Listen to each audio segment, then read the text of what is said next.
तर इथं सकाळी सकाळी बाकीचे कामं आवरले आणि देवपूजा आज थोडी निवांत करायची होती, म्हणून सगळं जे देवघराच्या खाली जे असा पसारा आहे थोडाफार, तेही सगळं काढून घेतलं. आणि ज्या गरजेच्या वस्तू आहेत त्याच मी वर ठेवत असते, बाकीचं सगळं पॅक करून मी आत ठेवत असते. सगळंच क्लीन करायचं होतं आणि म्हटलं इथं जे बॉटलमध्ये दिसते ते गंगाजल आहे. आमच्या शेजारच्या काकू जेव्हा तिकडं गेले होते गंगा तटावर, तर तिथून त्यांनी ते पाणी आणलेलं, तर असावं घरात म्हणून गंगाजल ठेवलं आहे. तसंच बाकीचेही कामं आता हळूहळू होत आहे. आणि जेव्हाही मी क्लिनिंग करते तर तेव्हा सगळं म्हणजे एकत्रच काढत नाही, कारण थोडं थोडं काढत असते पार्ट. आता किचनच्या थोड्या दिवसात मला करायचंच आहे बाकीचं, तर आत्ताच थोडंफार करून घेतलं मी. तर मग थोड्या दिवसात ते जेवढा बाकीचा हे आहे डबे वगैरे घासणं ते कमी होईल, कारण देवघराला पण अख्खा नाही नाही म्हणता पूर्ण दिवसच जातो माझा, कारण डीप क्लिनिंग असते ती, म्हणून थोडंफार. तर हे सगळं आता होत आहे. त्याच्यानंतर आपण मंगल कलश स्थापन करणार आहोत. मंगळवार आहे, तसंच आज एकादशी पण आहे.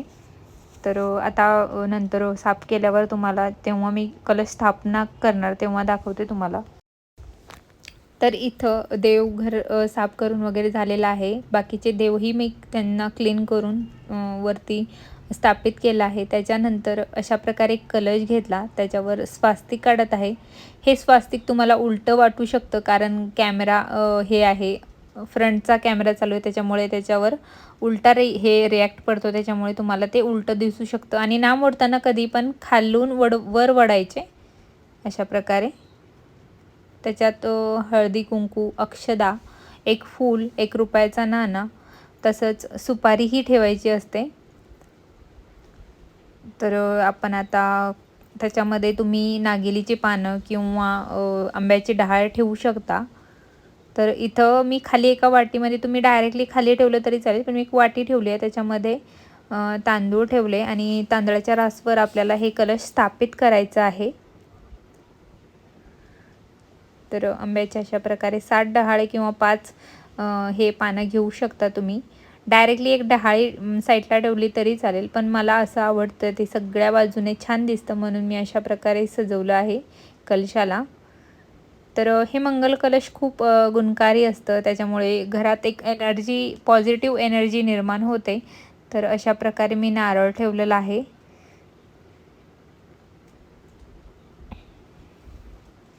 आणि एक सुपारी विसरले होते मी, तर सुपारी नंतर त्याच्यात आता ॲड करणार आहे, कारण असेच आम्ही जवळ घेऊन ठेवलेली पण लक्षातच नाही राहिली. तर सुपारी ही आपल्याला त्याच्यामध्ये टाकून घ्यायची आहे. आणि जेव्हा आपण हे करू तर श्री सुक्तम किंवा एखादं देवाचं छान असं गाणं लावून किंवा नामस्मरण करून मनातल्या मनात आपल्याला हे कलश स्थापन करायचं आहे. आणि आपल्या कुलदैवतेला नमन करून माझ्या घरातल्या इडापिडा, माझ्या घरात सुख शांती समृद्धी लाभू दे, अशी देवाला प्रार्थना करायची आहे. तर इथंही कलशावरही मी नाम ओढून घेतलं.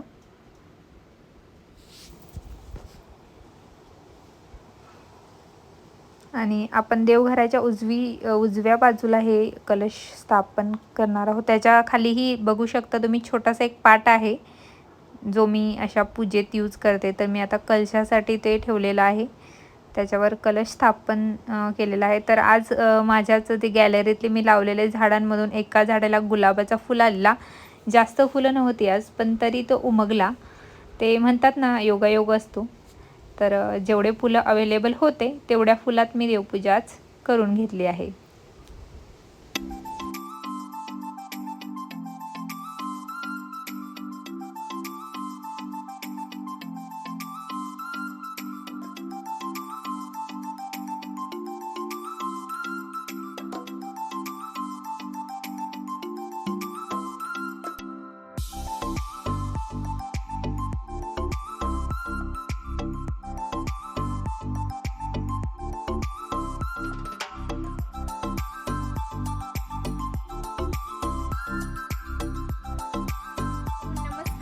देवपूजा तुमचं खूप सारं स्वागत करते आपल्या एका नवीन व्हिडिओमध्ये. तर आजच्या व्हिडिओमध्ये आपण आज आहे मंगळवार आणि मेन गोष्ट म्हणजे खूप दिवसांपासून मी माझ्या देवाऱ्यात मंगल कलश स्थापन करायचं होतं. मागचे काही दिवस मी केलेलं नाही होतं. पहिले मी ठेवलेलं होतं पण नंतर त्याचं पाणी चेंज केलं आणि त्याच्यानंतर मी मंगल कलश ठेवलाच नाही.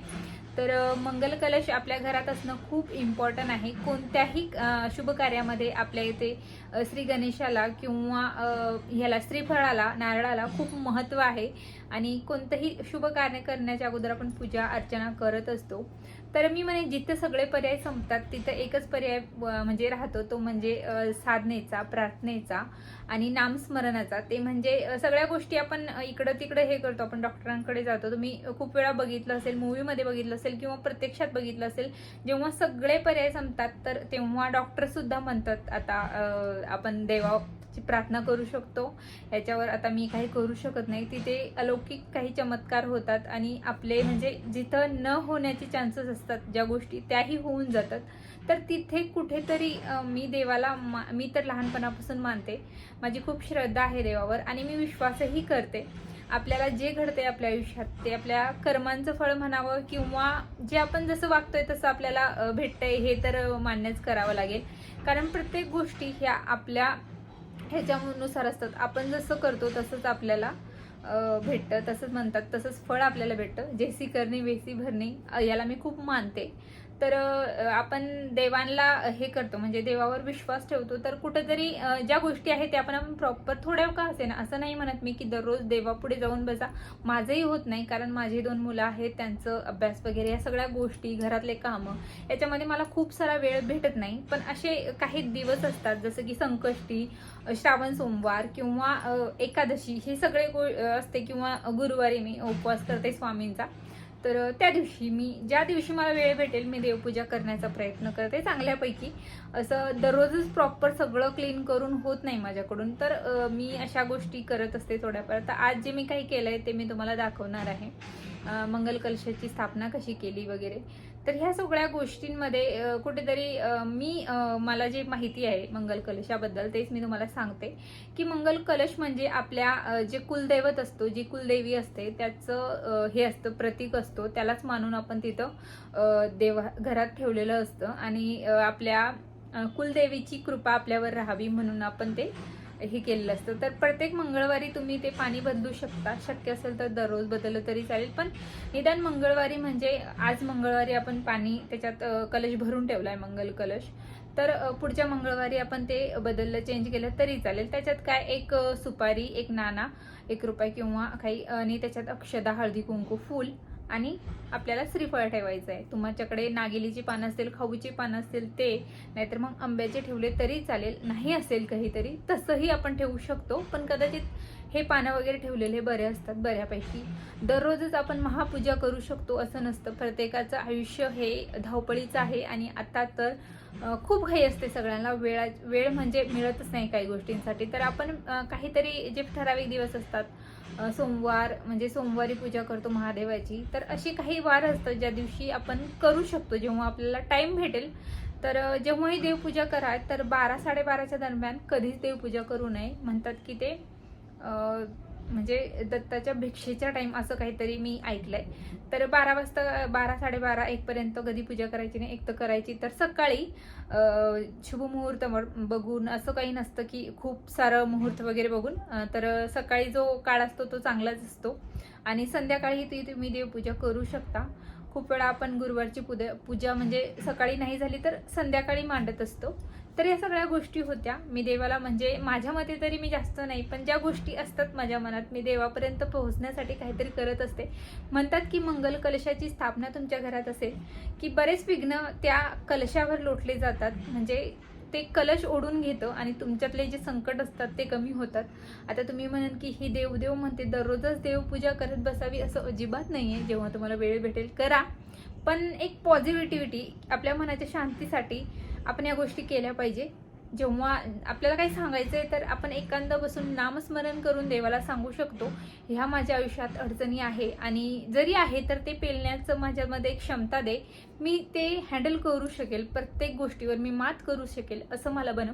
एवढंच देवाकडे प्रार्थना करायची. आणि आजचा व्हिडिओ तुम्हाला कसा वाटला तेही मला कमेंट बॉक्समध्ये नक्की कळवा. तोपर्यंत धन्यवाद.